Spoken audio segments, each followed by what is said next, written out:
रुआ न्याय वाला है, अपन वादा से ना हटब, ई है ना। रुआ माई के उपासक भी हैं। शादी खातिर रुआ जौन वादा देले बानी हम ओकरा पर यकीन करी ना। रुआ कभी भी अपन कईल वादा ना भुलाइला।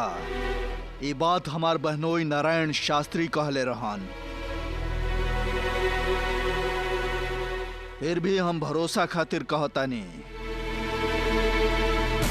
शादी के मामला में अभी रुआ जौन वादा कइले बानी यकीन करी ना, ओमे कोनो तरह के बदलाव तो ना होखी।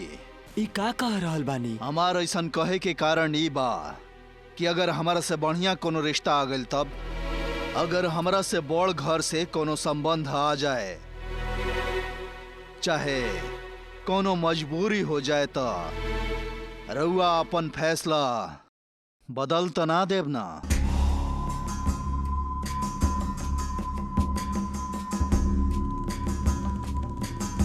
ऐसे कहतनी कि अगर शादी के बाद अपन रिश्तेदार सबसे कहला के बाद रुआ अचानक शादी खातिर मना कर देब, तो हमार मर्यादा पर सवाल खड़ा हो जाई। का बात कर रहल बानी? रउआ बिल्कुल निश्चिंत होके अपना घरे जाई। हमनी के पैसा के लालच में ना आई। लाभ और हानि के बारे में सोचे के कौनो जरूरत नहीं है। ई विधि के विधान है। कब का कैसे होखे के बा उ जगत माता जानत बाड़ी। यही से रउआ भरोसा करी। हम जवन वादा देले बानी ओकरा के बदले वाला हम के हई। माँ के जैसे करे के बा वैसे ही हुई। तो फिर हमार हाथ में रउआ कसम खाई कि अपन लड़की के एकरे से शादी करवाई।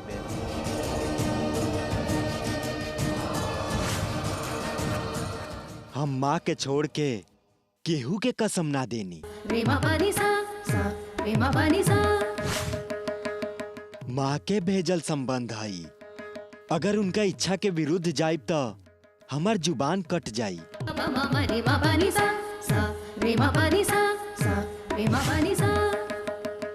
साक्षात त्रिपुर सुंदरी माँ के कसम खा के हम कहत बानी, अपना लाली के सुखधर से ही शादी कराइब।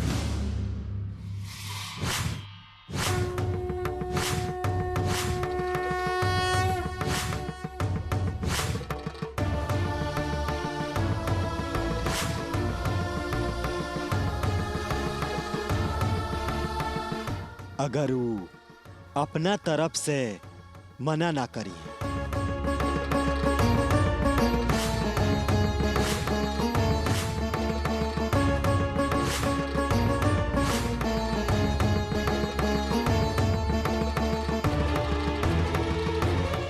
और बात सुन के हमारा बहुत संतोष भइल।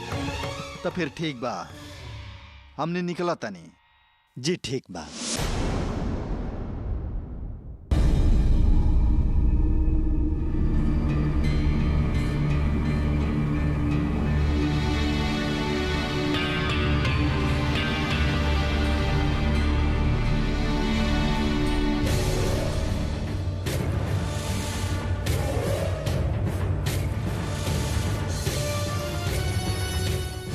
चंदन से लाली के शादी करवाई।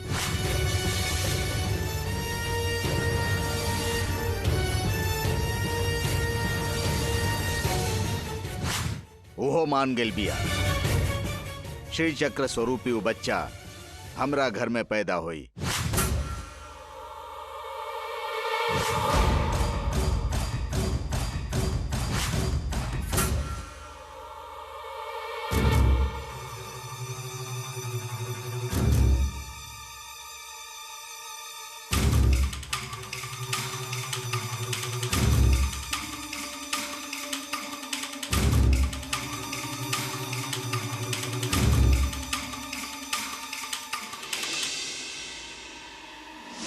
हमरा तहार रहम के तनिको आवश्यकता नहीं खे। तू चाह तो हम खुद तहरा पर रहम कर सकिला।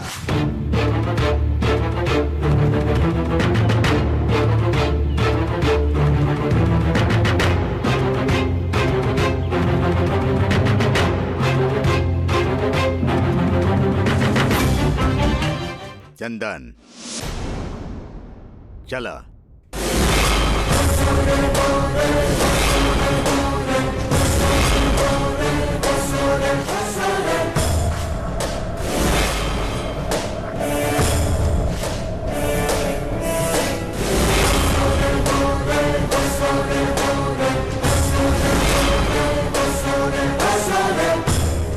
शंकर शास्त्री जी,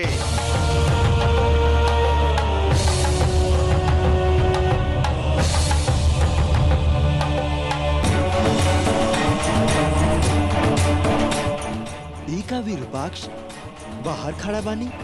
चली।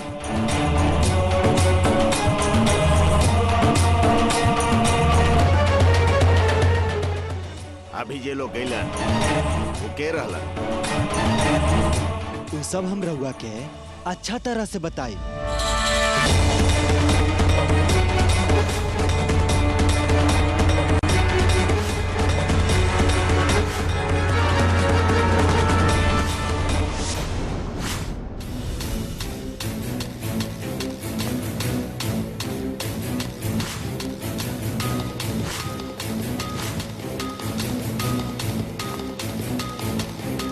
साक्षात त्रिपुर सुंदरी माँ के कसम खा के हम कहत बानी, अपना लाली के सुखधर से ही शादी कराई। उस शास्त्री जी तो कहत रहलन कि वो लड़की के शादी सुखदर के साथ ही करो हैं गुरुजी। हमरो यह चिंता बा। चिंता मत करी गुरुजी, हम ही सुखदर बन के जाइब। वो लड़की से शादी हम ही करब। अरे पागल, हम ही कहता नहीं सुनला। एगो लड़का एगो लड़की के पसंद करेला तो ओकरा प्यार कहल जाला। अब से तहरा की गमछी हम ही देब। इला।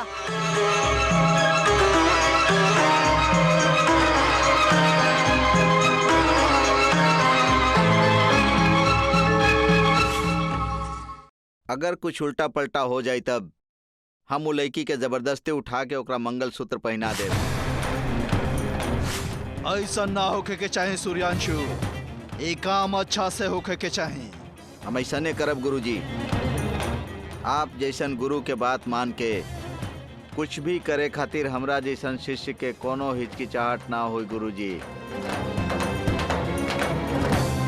हमरा रउआ जैसन गुरु के आज्ञा माने के सौभाग्य मिलल बा, इतना ही काफी बा। काम सिद्धि करे खातिर आपके वेश भी बदल गए। का बात बा शास्त्री जी, एजा बानी, रहुआ अंदर आई। अतिथि लोग अगर घर के बाहर खड़ा रह जाए तो घर खातिर अच्छा ना होला। अंदर आई। आवत बानी, लेकिन भीतर आवे से पहले एगो बात पूछल चाहत बानी। का है शास्त्री जी, जरूर पूछी। अभी यहाँ कौन लोग आयल रहे? हम वो लोग के कबो नहीं के देख ले। वो लोग के बा और काहे खातिर आयल रहे?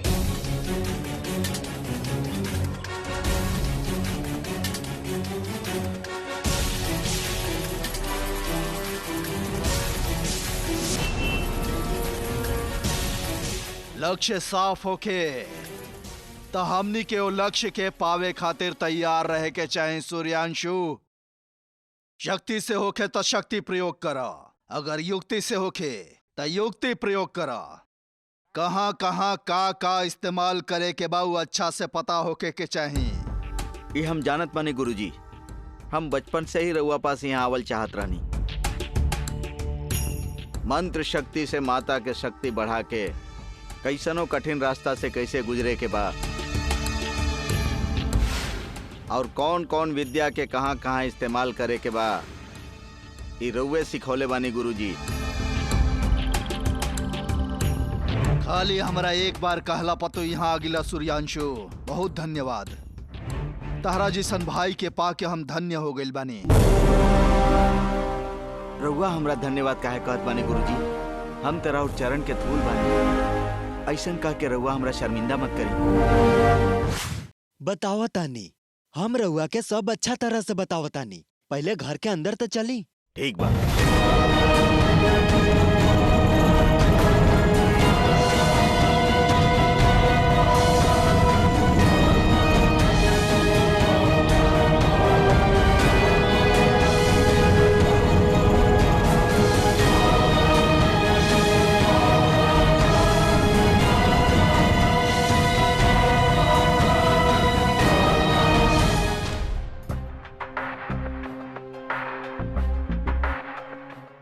ऐसन काहे कहतड़ा सूर्यांशु?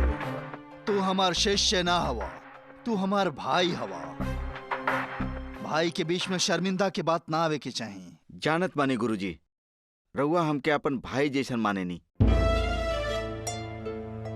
खाली इतने ना, माँ बाप दोस्त सब आप ही बानी हमरा खातिर। जब हम रास्ता पर एगो अनाथ होके पड़ल रहनी त रउआ हमार पालन पोषण कैनी। खाना कपड़ा रहे के जगह सब सुख सुविधा विद्या ये सब रउए देले बानी। ये सब कुछ हमार योग्यता से कहीं ज्यादा बा गुरुजी। अगर वो दिन रउआ हमरा उठा के ना ले अती त हम आवारा के जैसन दर दर के ठोकत खाद फिरती। लेकिन वैसन कुछ ना भइल। मौत के बिस्तर पर लेटल रहनी हम, हमरा जिंदगी देनी, पालन पोषण कैनी, प्यार देनी। एगो माँ के जैसन आप हमार रक्षा कैनी, हमार सहारा बननी। सामान्यतः गुरु शिष्य लोग के शिक्षा देवेलन, लेकिन रउआ गुरु होके भी शिष्य खातिर जवन कैनी उ हमरा भिक्षा में मिलल गुरुजी। अगर आज हम राउर कोनो काम में आ जाइब त उहे हमार पुण्य हुई। यही से राउर खबर जैसे ही मिलल हम दौड़त रउआ से मिले चलेनी। सूर्यांशु, ये सब हम तहार लाभ खातिर ना कैनी हा, आपन आत्म संतुष्टि खातिर कैनी हा। कोनो जन्म में तू हमार बेटा बन के पैदा भइल बड़ा कि ना पता ना। दुनिया खातिर ई कल की दुष्ट ह, खराब ह, लेकिन ए कलकी के अंदर भी एगो कोमल मन बा। तू आगिल बड़ा, इससे हम बहुत खुश बानी। ए गांव और आसपास के सब गांव तहार काबू में बा। सब लोग के मालिक बड़ा, स्वामी बड़ा तू। ए काल रुद्र सिद्धेश्वर कलकी खातिर सब छोड़ छाड़ के चलाइल बड़ा। हमरा ला इहे काफी बा। रउआ खातिर ई गांव में रहल तका हम अपन जान भी दे सकत बानी। हाँ हाँ हाँ, जाके अपन जान दे दी। ये सब खाली बोले के हाँ, लेकिन सच में अगर ऐसा मौका आई तो सभे भाग गए हैं।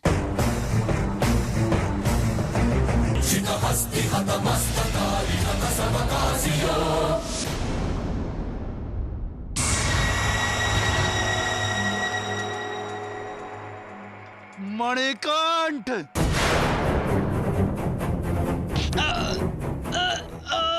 ये हमार भाई है। तू एकरा से सवाल करबा, मजाक करबा, तहार चर्बी बहुत बढ़ गई बाका। न, न। अगर एक लफ्ज भी आगे से तू गलत निकलला तो तारा के ही जे हम राख कर देब। न गुरुजी।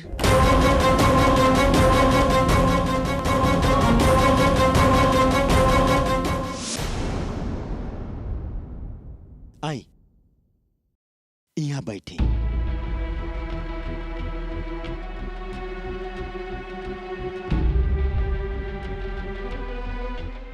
विरूपाक्ष, हाँ।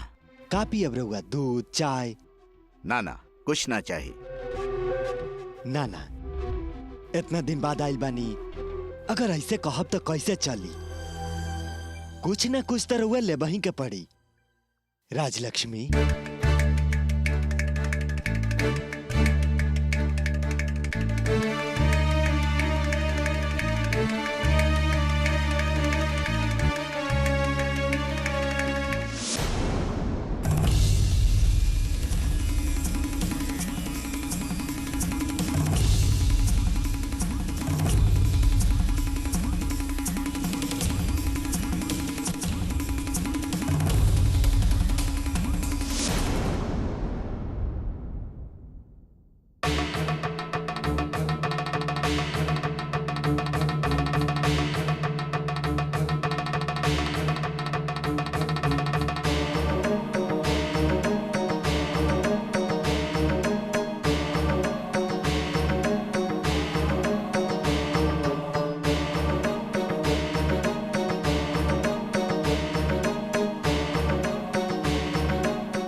ये सब देख के लागत बा कि हमरा यहाँ आवे से पहले कोई शादी के बात करके गइल बा।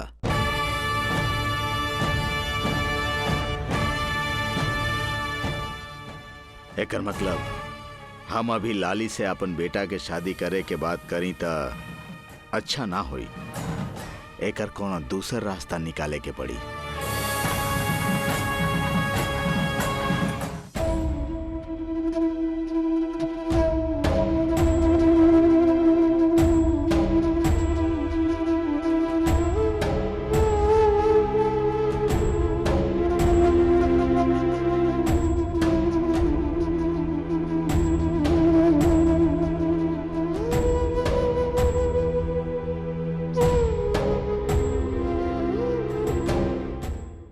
ऐसन काहे कैला सूर्यांशु?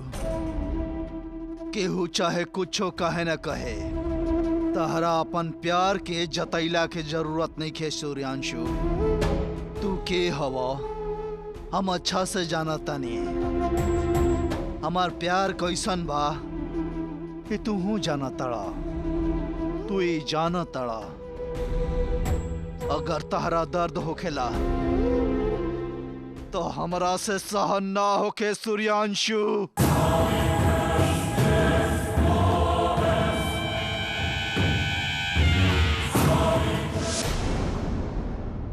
इस सब कहा दीदी? इस शास्त्री जी बिना काम के केहू के घरे कब्बो न जालन, लेकिन आज हमनी घरे काहे आइल बड़े? वो बिना कारण के एजा ना आइल होखी हैं। आज हमनी घरे आइल बड़े तो जरूर कोनो बात होई। हाँ दीदी, शास्त्री जी बिना कारण के कुछ भी ना करेलन, और साथे एगो आदमी भी ले आइल बड़े। वो आदमी के बारे में तो जनतो नहीं खी।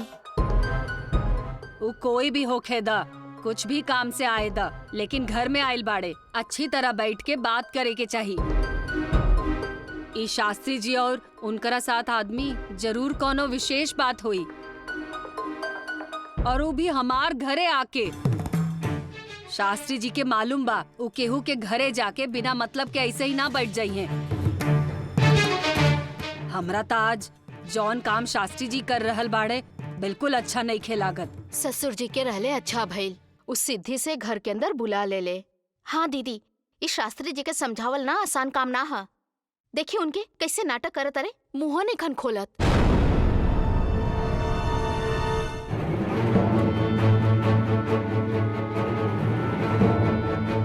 हमके लगता उनकर मन में कुछ और बा, लेकिन कुछ कहत नहीं खन। हाँ हमके भी ऐसा नहीं लगता। ऐसे अचानक आ गेलन और कुछ बोलतो नहीं खन, चुपचाप बैठल बाड़े।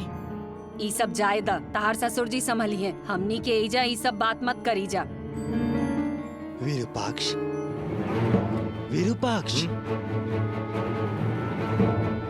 सुनीता तू जल्दी चाय बनावा। ललिता तू एक थाली में फल रखा। शास्त्री जी और उनकर साथे आयल आदमी के देवे के पड़ी। सुनीता जल्दी चाय बनावा।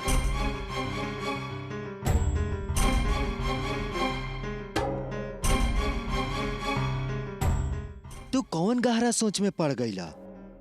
तू कोनो काम खाती हमरा घरे आई रहला, बताइबा तबे तो हमके पता चली।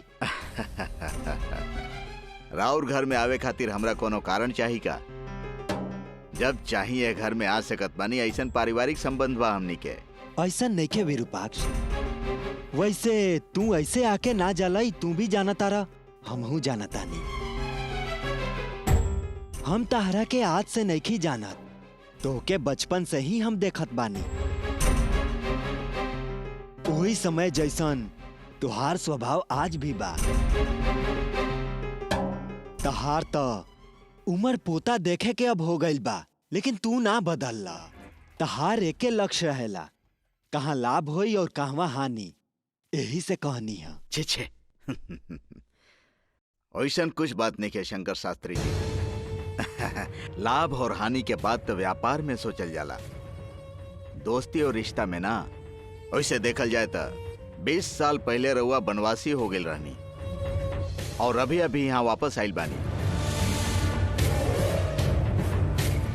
वैसे रउआ चल गेला के बाद राउर बेटा बहू के फिकर, विद्याशंकर के पढ़ाई, घर के खर्चा, खाना पीना, अच्छाई में बुराई में ऊंच नीच बाहर भीतर सब में हम ही तो काम में आवत रहनी ना।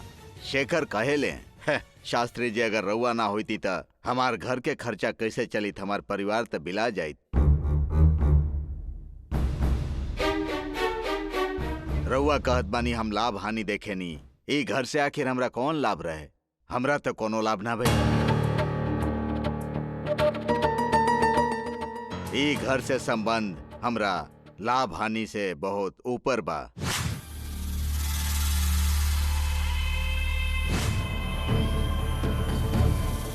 लागत बा रउआ हमरा बारे में गलत धारणा बा, ऐसे ही से बोलत बानी। छोड़ी जाए दी। शास्त्री जी, ये घर के बारे में हम सब कुछ जानत बानी। ये बात हम रउआ के काहे बतावत बानी? ये घर तो हमरा खातिर नया निक है। यहाँ के बारे में हम सब कुछ जानत बानी, रउआ के भी जाने के चाहिए। राजलक्ष्मी जी हमेशा मंदिर में आवत रहेली, लेकिन बीच में उनकर आवल थोड़ा कम हो गई रहे। उनकर घुटना में दर्द रहे शायद। इहो सही बा, उम्र भइला के बाद ये सब तो होकबे करेला, उनका दर्द होखत होई।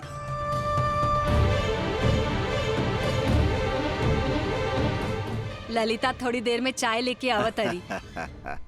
राउर घुटना में दर्द रहे, अब कैसन बा? अरे हम का बताई, बैठ जाइब तो हमरा से उठे में मुश्किल हो खेला, ऐसने हाल हो गइल बा। रउआ बिल्कुल चिंता मत करी। ओह तरफ निकलब तो हमरा घर पर आ जाइब। हमरा घरे ओकर दवाई रखल बा, हम रउआ के दे देब। ओकर इस्तेमाल करब तो ठीक हो जाई। विरूपाक्ष, हाँ। हम अबे आवतानी। ठीक बा।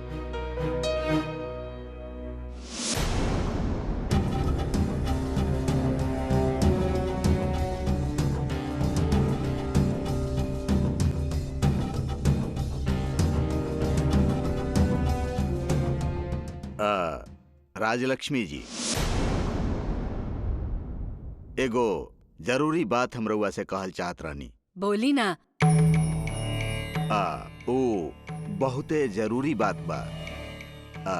यहाँ बात करब ठीक ना होई, चली बाहर बात कल जाए।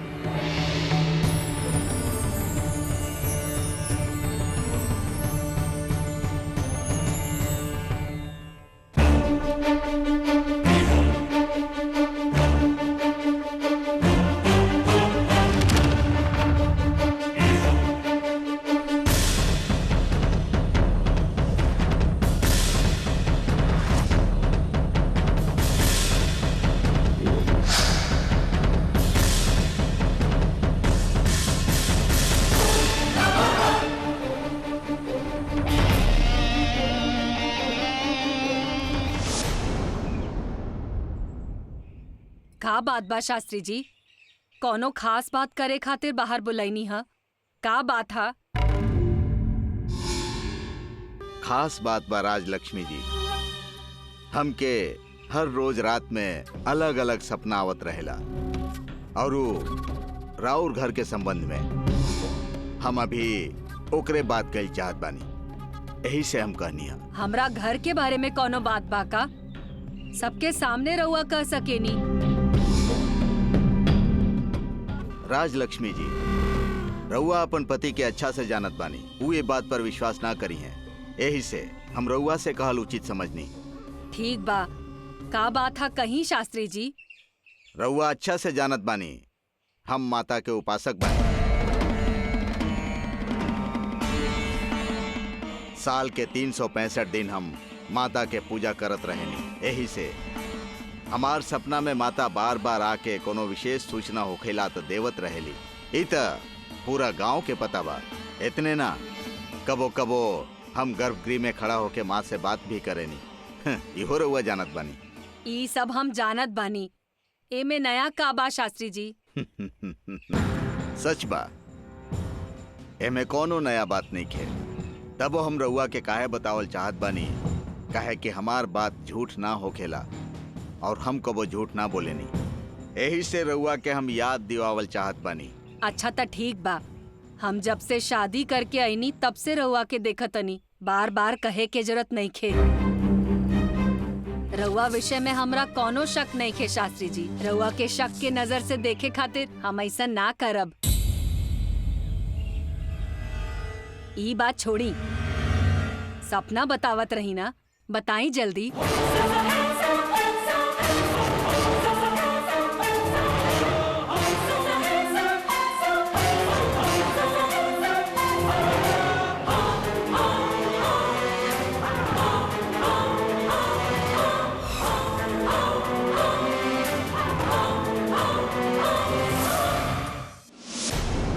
सुनीता, चाय बन गई बका, हम फल लेके जाता नहीं। हाँ।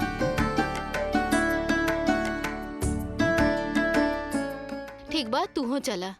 दीदी रुकी ना, शांत होके हमार बात सुन ली। अरे वो शास्त्री जी और माँ जी बाहर कुछ जरूरी बात करे गए बड़े। अच्छा, वो लोग का बात करी है वो तो पता नहीं खे। हमने के वहाँ जाए तो तकलीफ हो, एक खातिर ना जाइल ही अच्छा बा। तनी देर बाद चल जाई।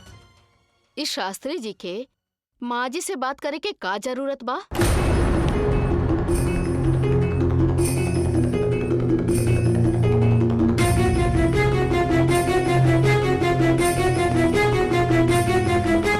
लेकिन एगो बात बा, ये सिर्फ हमार और माँ के बीच में कईल गई बात बा। ये बात केहू और के सामने ना होखे के चाहिए। फिर भी हमरा राउर परिवार के ख्याल बा, एकरा चलते हम रउआ से कह देत बानी। रउआ जैसन बड़ लोग हमार ख्याल करत बानी, अच्छा बा। बात कहा कहीं शास्त्री जी? बताओत बानी, पिछला 3 दिन से माता बार बार हमार सपना में आ रहल बाड़ी और सिर्फ एक गो बात कहले बाड़ी।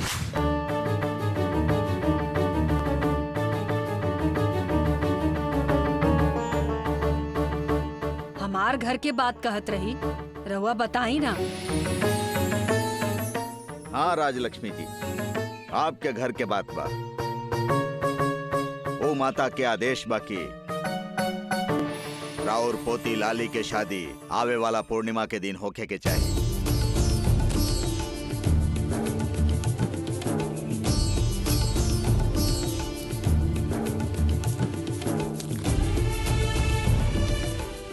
हे माँ जगत जननी, ई सब का हो रहल बा? रउआ जौन कहतनी उ सब सही बा। यही खातिर हमार पति भी लाली के शादी जल्दी से जल्दी करावे के चाहत बाड़े। तब फिर रउआ शादी के तैयारी करत बानी ना? हाँ शास्त्री जी, ओकरे शादी के हमनी के सब इंतजाम कर रहल बानी। लेकिन यहाँ तो एगो खास बात बा राजलक्ष्मी जी। लाली दैवी शक्ति वाली लड़की बिया, ओकरा साधारण घर में निखे देवे के, उच्च कुल पूजा पाठ वाला घर में देवे के बा, कोनो आचार्य के परिवार में। ई माता के विचार बा। ठीक बा, बहुत अच्छा बात। हमार पति जौन लइका देखले बाड़े उहो बहुत संस्कारी बा।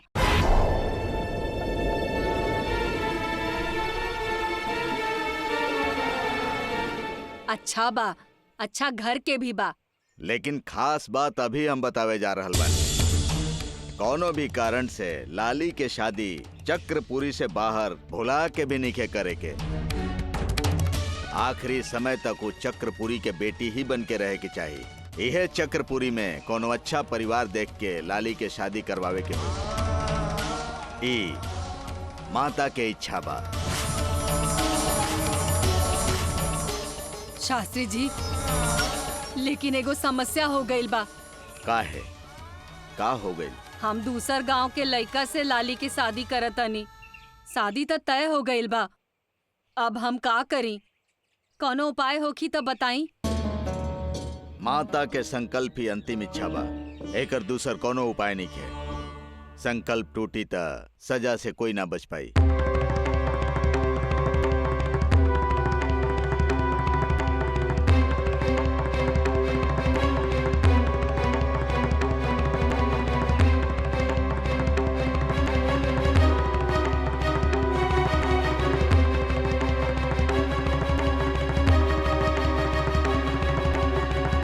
मतलब रउआ का कहल चाहतनी? रउआ अपना आप के संभालें। अगर एक बार रउआ लोग अपन बेटी के शादी अलग गांव में कईनी तय घर के सबसे बड़ आदमी के मौत होखल निश्चित बा।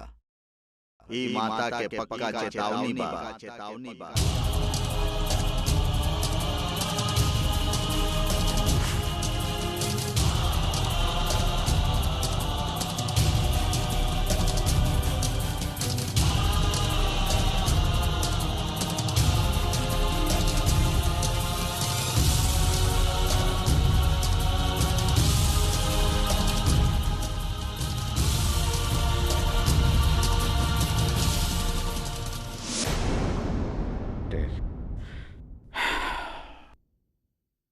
शांत रहें, हिम्मत रखें राजलक्ष्मी जी। शंकर शास्त्री जी हमार भी बहुत खास आदमी बड़े। बेचारे बनवास चल गए रहले, वापस आ गए सोच के रउआ बहुत खुश हो गई रहनी। ए घर के तो उहे बड़ बड़े ना, उनकर जान जाई त। अरे लेकिन आप ऐसे बात मत करी शास्त्री जी। हम सुहागिन मरे के चाहतानी, उनके कुछ ना होके के चाहिए, उनकरा खुशी से जिए के चाहिए, वो अच्छा से रहस। रहुआ जैसन कहनी हुए हुई, माँ के इच्छा से होके के चाहिए शास्त्री जी।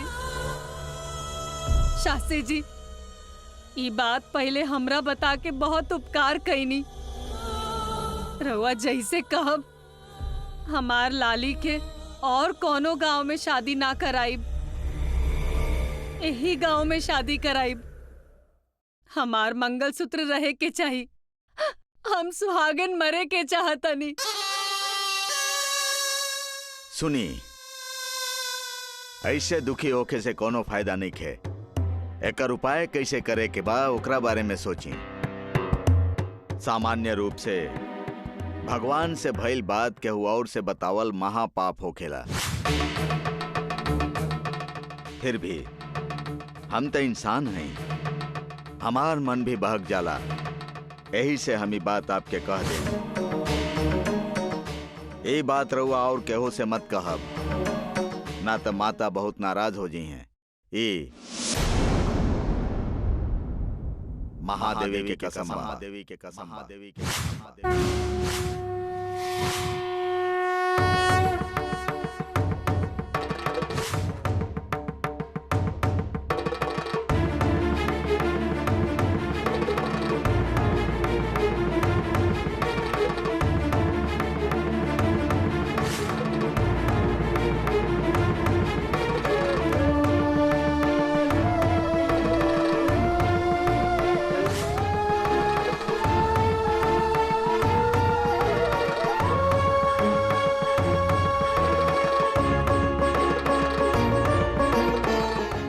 रउआ जानी और माता जाने।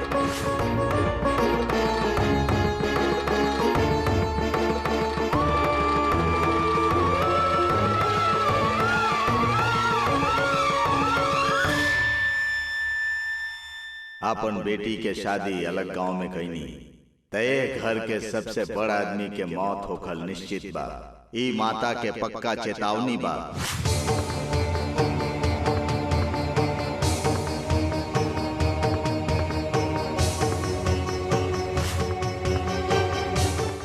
ये बात रहुआ और केहू से मत कहब, ना तो माता बहुत नाराज हो जी। ये महादेवी के कसम बा।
ये सब का है शास्त्री जी?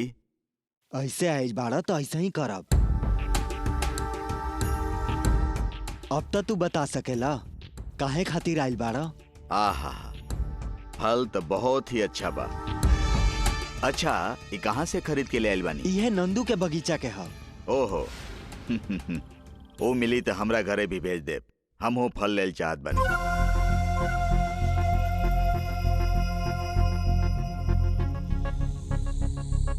हाँ शास्त्री जी, हम जौन काम से आइल बानी वो बात करत बानी।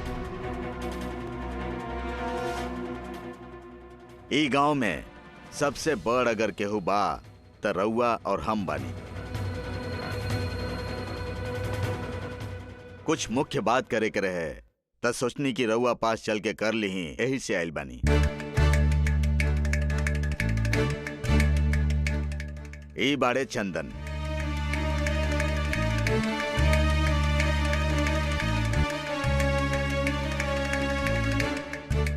हमार बड़का बेटा 4 साल के रहले तई हमरा से दूर हो गई रहले, अभी वापस आइल बाड़े। तहार 2 गो लइका बा, ई बात तो हम भुलाइए गए रहनी विरूपाक्ष। याद करावे खातिर ये गांव में ना रहले ना।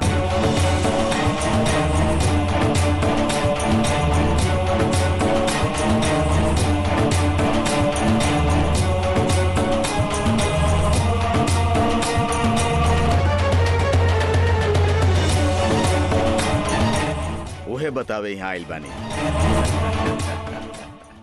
शुभ संदेश बा, उहे बतावे आइल बानी। इली ही ठीक बा। ठीक बा, हम अब चलब। चला बेटा।